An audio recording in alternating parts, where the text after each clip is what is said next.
Olá, pessoas! Pra quem não me conhece, eu sou a Belle e hoje estou aqui pra falar de Grotesque Rio, que é uma das últimas séries aí do Ryan Murphy que saiu no mundo. Aqui no Brasil, ela está disponível no Disney Plus. Eu queria ter trazido esse vídeo um pouco antes, mas eu tive umas semanas meio caóticas aí com CCXP e com outros acontecimentos, então acabou que o vídeo ficou pra hoje, mas enfim. E, obviamente, esse vídeo tem spoilers. Tem muita coisa pra falar a respeito dessa série. Grotesque Rio é uma série do Ryan Murphy que ela é focada na personagem da Niecy Nash, que ela interpreta a Louise, que é uma investigadora ali da polícia, uma detetive da polícia. E aí ela começa a investigar uns crimes muito bizarros que são, assim, com códigos religiosos, né? Ela começa a chegar à conclusão ali que são coisas religiosas, com motivações religiosas. E tem uma freira, né, que ela começa a ajudar ali a Louise em algumas coisas, né? Porque a freira tem mais conhecimento ali, bíblico e tudo mais. E aos poucos a gente vai começar entendendo o que tá rolando, esses crimes não vão parar nunca, o que tem a ver. Tem um padre meio esquisito ali, que é interpretado pelo Nicholas Alexander Chaves, que ele inclusive tá muito bem nesse papel. E a gente tem na série até o Travis Kelce, interpretando o Ed, que eu também vou falar sobre isso. Cara, que coisa, né? A série começou de uma forma bem impactante, assim, de verdade. Achei ali os crimes bem gráficos e muito bem, assim, colocados visualmente, né? A gente tem esses crimes bem bizarros, e daí eu comecei a série pensando, meu Deus, isso podia muito ser uma temporada de American Horror Story. Só que, assim, a série, ela começa a remar. Assim, os primeiros episódios são sensacionais. Isso, pra mim, é indiscutível. Eu achei os episódios muito bons, todos os personagens estão muito bem. A gente tem o 5º episódio, que ele é por 15 minutos, um plano sequência, então, assim, sensacional, muitíssimo bem feito, né? Que é o episódio que elas vão pra aquele... que elas encontram uma garota ali na beira da estrada, daí elas levam ela pra aquele motel ali. Lembrando que lá nos Estados Unidos, motel é tipo esses hotéis de beira de estrada, assim, né? Não é motel.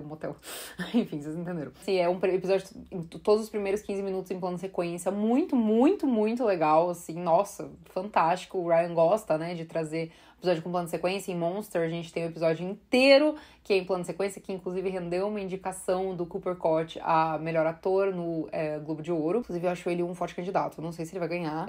Eu, particularmente, torço por... assim, vocês sabem que eu sou Ryan Zett, né? Eu sou filha de Ryan Murphy, eu sou muito fã dele, de tudo que ele faz. Mas eu, particularmente, tô torcendo por Ripley nessa temporada de premiações. Mas eu acho que o Cooper Koch é um forte candidato. Enfim. E aí, né, a gente tem a questão de que tudo é meio suspeito, né? Só que a série, ela começa a remar e não sai do lugar. Ela chega num ponto que estão acontecendo os crimes, daí você fica meio assim, porque a série começa a não andar mais. Tipo, ela empaca, assim, sabe quando o carro atola na lama? É tipo isso, então ela começa meio que não andar mais.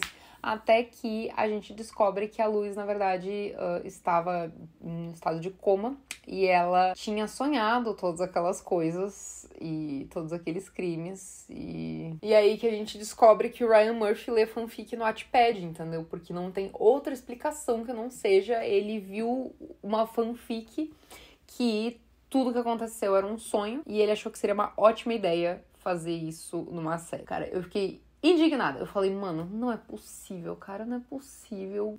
Assim, a série, ela, pro final, tipo, pro último episódio, ela tem ali um rumo que deixa um pouco interessante. Só que essa quebra de expectativa de ser tudo um sonho, cara... Juro, é triste, chega a ser irritante, é uma coisa quase meio porca, sabe? É um desrespeito ser isso. Sabe? Assim, e eu vou ser muito sincera, pra mim, o pior dos problemas não é nem ser um sonho. É a forma como isso foi colocado dentro da história, sabe? A forma como foi feito. A gente descobriu que a irmã Megan, que é uma excelente personagem, assim, ela é uma personagem super esquisita, com várias nuances, muito, muito bem interpretada. A gente descobriu que ela, na verdade, era ali uma colega da polícia. Daí, tipo, a série perdeu completamente o rumo, sabe? É foda porque me lembrou muito American Horror Story Red Tide, que é uma série que, assim, é a 10ª temporada de American Horror Story, que metade da temporada é sobre uma história, a outra metade é da outra história. Os 5 primeiros episódios, Red Tide são 6 episódios, tô falando isso caso você não tenha assistido, né? Os 6 primeiros episódios são da história de Red Tide. Cara, os 5 primeiros episódios são sensacionais. É sensacional, é um bagulho que você fica tipo, meu Deus, American Horror Story voltou a essência. Aí o final, assim, eu entendo que o Ryan Murphy gosta de um final caótico. Hoje, parando pra pensar, eu não odeio tanto o final quanto eu odiei na época. Mas, assim, é quase uma tiração com a cara das pessoas, né? Aquele final. E aí, o que acontece? A Louise, ela chega à conclusão que tem um copycat, né? Copiando os assassinatos que ela narrou com relação aos sonhos dela, né? Os assassinatos que ela narrou, que ela via nesses sonhos. Porque esses assassinatos começam a ser reproduzidos, né, tipo, ali. Só que, cara, a série termina. A série simplesmente termina. Então, assim, a gente fica nesse limbo que a gente não sabe, tipo, cara, será que ela tá sonhando de novo? Será que ela tá em coma de novo? Ela, em vários momentos, né, ela faz coisas pra comprovar de que ela está viva, né? Por exemplo, ela pede ali uma hora pra Megan cortar o braço dela e tal. Então, assim, a série dá a entender que sim, ela saiu do coma, ela está viva e que esses crimes estão acontecendo conforme ela sonhou, como se fosse uma premonição, o que não é uma premissa completamente horrível, só que, cara, a série simplesmente termina. E a gente não tem uma confirmação de que vai ter segunda temporada. O Ryan Murphy, ele é um showrunner que ele tem carta branca meio que com todos os streamings, assim, quando ele tá afim de fazer outra coisa, ele faz outra coisa, né, porque tudo que ele faz meio que faz sucesso, né.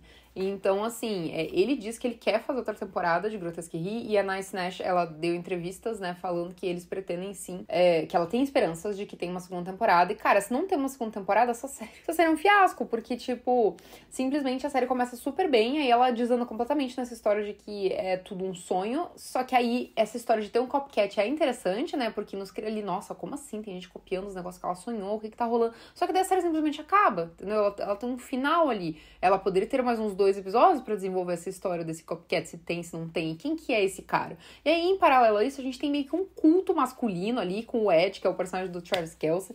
É muito engraçado o Travis Kelce atuando, gente.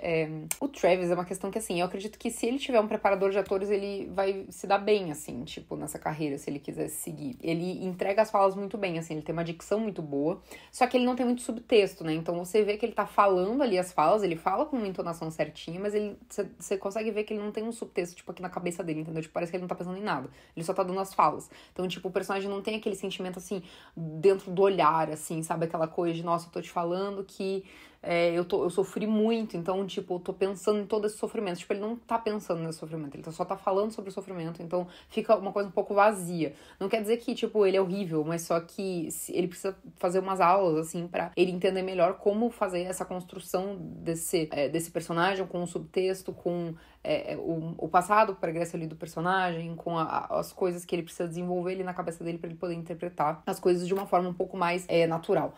Mas assim, de um modo geral, ele contracenou com atores excelentes, então eu achei que ele segurou bem a marimba ali, né? Ele conseguiu estar bem em cena, apesar de ser, imagina, contracenar com a Nice Nash, né, velho? Tipo, foi muito difícil, assim, imagina. O projeto anterior dela com o Ryan foi com o Evan Peters, né? Que é um ator a vida inteira, então, assim, realmente, pra ele foi uma situação ali que foi um grande desafio, e eu achei que ele foi ok, assim, pro grande desafio que ele teve aí na atuação. Mas, assim, a gente tem aí esse que é tipo um culto masculino, e aí, no fim das contas, o padre era, na verdade, um médico, ele é um pervertido, porque ele ficava com as pessoas dentro do quarto dela, da Louise, né, quando ela tava em coma. E, enfim, na verdade, tudo não era o que parecia, né? Inclusive, é muito engraçado ver as sinopses que o Disney Plus escreveu pros episódios, depois vocês deem uma olhada. São umas frases assim, tipo, Louise fica chocada, Louise descobre não sei o que. Ai, que ódio! Mas, enfim, pra mim, a Megan perdeu toda a graça a partir do momento que ela deixou de ser a freira. Tipo, ela era uma personagem muito mais interessante quando ela era freira. Daí, quando ela virou ali a chefe da polícia, perdeu completamente a graça, ela se tornou uma personagem sem graça. E era interessante porque ela é uma atriz fisicamente, assim, diferente, né? Ela tem uns olhos bem grandes. Eu adoro atriz que tem olho grande, eu acho o máximo. Sou muito fã de Ella Purnell e Anya Taylor-Joy. Mas ela tem uns olhos grandes, assim, então eles são muito expressivos. E aí ela tinha aquela coisa de que ela era uma irmã, uma freira, né? E ela era meio suspeita. Como é que ela sempre tava ali na cena do crime? E a gente desconfiava também do padre. E aí ela sonhava, né, a Louise, que a freira tinha um caso com o padre. Então, assim, eram muitas coisas acontecendo. Os crimes eram bem feitos, assim, eram cenas muito chocantes de crime. E, cara, tudo isso é um sonho. Não deixa eu me transtornada. Só que daí eles aparecem com esse plot super interessante de que tem um helicóptero. Não é um helicóptero, é um avião. E aí eles aparecem com esse plot que pode salvar a série, né? De que tem um copycat, só que aí fica aquela, né? Como assim? Quem que é o copycat? Quem que teve acesso aos documentos, né? Ao arquivo, às anotações das coisas dela e tá reproduzindo, né? Todos esses assassinatos. Aí a gente tem ela mais uma vez, ali internada, só que em outra situação, né? Ela tá em uma ala psiquiátrica, porque ela estava vendo coisas. E a série termina com um gancho ali, que ela tá se vendo mais uma vez dentro de uma cena do crime, uma cena igual a que já havia acontecido. E daí fica aquela coisa, né? A gente sabe que ela tá no hospital psiquiátrico, só que a série não deixa claro se passou um tempo, ela voltou a trabalhar e daí ela viu aquilo, ou se ela tá realmente só sonhando com aquilo, porque ela tá dentro ali da ala psiquiátrica. Então, realmente, esse final ali, eles deixam aberto. Assim, na minha visão, ela está, mais uma vez, meio que sonhando com aquilo, né? Com aquele momento de que ela voltaria, porque ela ainda está presa. Mas a série realmente deixa em aberto esse entendimento ali. Pode ser que ela tenha já saído da ala psiquiátrica e que ela esteja voltando a trabalhar. Então, a gente não sabe ao certo o que poderia acontecer. E, cara, é uma série que tinha tanto potencial. Ainda bem que ela não virou uma temporada de American Horror Story, porque ia ser mais uma temporada de American Horror Story com um final completamente caótico. Eu não sei o que acontece com o Ryan Murphy, cara, porque tem umas séries que ele acerta muito e outras que é uma catástrofe. E assim, eu tô falando isso como muito fã dele. Assim, eu sempre falo, quando o Ryan Murphy erra é porque ele tava tentando acertar. E realmente, ele tem séries fantásticas, fantásticas. Tipo, gente, Houston é perfeita, Hollywood é perfeita, The Politician eu amo muito, muito, muito mesmo.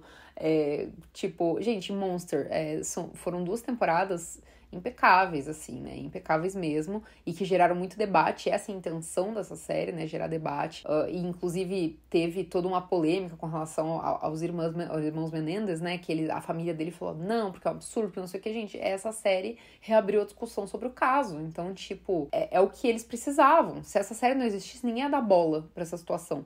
Então, é o que o Ryan quer. Ele é uma pessoa muito controversa e é a forma como ele se posiciona na indústria do entretenimento. Então, de forma alguma, eu acho que eu tinha baixas expectativas pra essa série. Pelo contrário, né? Minhas expectativas sempre são altas, porque eu sempre sou muito fã de tudo que o Ryan faz. Inclusive, eu sempre dou um jeito de defender ele. Às vezes a série é ruim, a temporada é ruim, alguma coisa assim. Eu sempre tento encontrar um ponto de vista interessante. Então, assim, eu acho que essa série ela é muito bem produzida, assim, gente. A direção dela é sensacional. Cara, os episódios que o Ryan dirigiu, assim, foi com uma forma muito artística. Teve algumas cenas que me lembraram a primeira temporada de American Horror Story, que a American Horror Story na primeira temporada tinha um estilo de direção bem marcado, assim, né? Tipo, fazer muito uso de câmeras mais tortas, assim, ângulos mais tortos, como se fosse uma visão de outro personagem com relação àqueles que estão aparecendo em cena. Então a gente tem takes super interessantes, a gente tem planos, assim, em 90 graus, a gente tem, como eu falei, plano de sequência do quinto episódio, super legal, mas tem, assim, umas opções de direção bem interessantes da série. E ali as cenas, né, de crimes e tal, são cenas muitíssimo bem produzidas. Então, assim, de um modo geral, a série é muito bem produzida, ela é muito bem feita, mas pra mim o maior erro dela é o roteiro, né? Realmente, ele dá uma desandada ali no roteiro. E, como eu falei, eu não acho que o maior problema de todos, apesar de ser um caminho ridículo, o maior problema de todos não é ter sido tudo um sonho, é como aconteceu, assim, foi muito tosco. Então, assim, gente, às vezes eu tenho vontade de esganar o Ryan Murphy, sabe? Meu Deus do céu, o problema é que o negócio terminou aberto e a gente não sabe se vão renovar. E, assim, eu não sou uma pessoa mais contra finais abertos. Vocês sabem que eu sou uma defensora de finais abertos, eu sou uma defensora de nós, espectadores, interpretarmos o final como a gente preferia. Eu já falei isso em muitos vídeos aqui, se você acompanha aqui o canal, você sabe disso. Mas, cara, parece que falta o episódio pra terminar aberto, entendeu? Tipo, parece que eles precisavam de mais um episódio pra conseguir desenvolver ali o negócio e não rolou, entendeu? Então, pra mim, a série patinou muito em vários momentos. Ela começou a patinar quando estava acontecendo os crimes e daí ela não conseguia sair do lugar, né? Porque daí a gente começa todo o drama familiar dela. Então, assim, parecia que a série não sabia muito o que seguia. A série não sabia se ela queria ser uma série de terror com investigação, com coisa religiosa no meio, ou se queria ser uma série que trouxesse todos os dramas pessoais da protagonista, porque é uma série que sim, também traz isso. E, cara, o fato de ser uma série investigativa ali com terror e tal, não impede de trazer os dramas pessoais dela. Só que esses dramas, eles acabaram se sobressaindo com relação à história da trama original. E aí a série começou a meio que se perder também. Porque aí você fica, tá, mas e os crimes, tá, mas não sei o quê. E daí ela tá falando lá do namorado, do não sei o quê. Ela começa a se envolver com o boy, e daí o boy com a filha dela, e não sei mais o quê.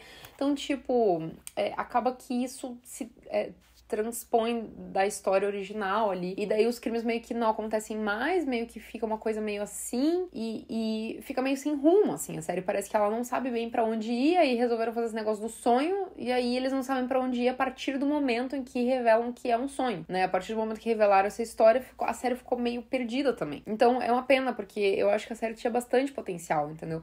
Eles poderiam revelar que era um sonho, só que a partir daí, ter um desenvolvimento melhor dos próximos acontecimentos, né? Porque a série deu uma patinada nesses episódios. Eu sei de muita gente que parou de assistir quando souberam que era um sonho. Cara, a primeira pessoa que inventou que tudo que tinha acontecido era um sonho, essa pessoa, cara, ela tinha que ter patenteado essa ideia, entendeu? Porque é uma coisa muito... que não é mais um plot twist. Isso não é mais um plot twist, porque isso é uma coisa óbvia, né? Um plot twist teria sido se a gente descobrisse que ela mesma estava assassinando todo mundo, entendeu? Tipo, se ela tivesse, sei lá, sonhado com todas aquelas coisas, daí ela sentisse que ela tinha que cumprir uma profecia e ela mesma tinha que cometer todos aqueles crimes, ou então se na verdade não tinha sido um sonho, tinha sido ela mesma que estava fazendo tudo aquilo, só que de uma maneira inconsciente, como se ela tivesse um transtorno de personalidade. Enfim, tem muitas coisas que poderiam ter acontecido de uma forma muito interessante e não aconteceu. Enfim, gente, é isso. E caso vocês perguntem, mas me explica o final, quem que é o assassino? Gente, a série não fala quem é o assassino, né? A série não fala. Por isso que eu digo que a série poderia ter sido muito interessante se de repente ela mesma fosse assassina. Na verdade, assim, pra mim a série tava caminhando muito pra ser o padre, né? O padre que na verdade é um médico. Só que eles meio que esquecem dele também no meio do caminho ali na série, dele volta a aparecer mais no final. Então, e daí depois tem o negócio do culto ali, né? Com o personagem do Travis Kelce e o ex-marido dela. Enfim, uma maluquice. Só que não mostra. Então, pra mim, seria mais interessante se fosse a própria Louie ou se fosse alguns outros personagens que estão ali, de repente a própria Megan, enfim. Super legal a cena dela com a Megan, tipo, na cozinha, uma querendo esfaquear a outra. Só que daí, depois dessa cena, o negócio desandou, entendeu? Depois essa cena foi pro brejo, entendeu? Acabou o rolê. Mas, nossa, muito bom. Gente, a Megan, a atriz que interpreta ela é a Michaela Diamond. Ela tá muito bem. Ela tá muito bem, assim, a Nice, ela, claro, ela é um grande ícone, mas pra mim, a melhor personagem da série, assim, é a Megan, enquanto ela é uma freira. E enfim, é isso. Me conta aí o que você achou de Grotesque Ri, se você assistiu, se você não assistiu, se o Ryan Murphy dessa vez irritou você, e é isso aí. Um beijo pra vocês e até a próxima.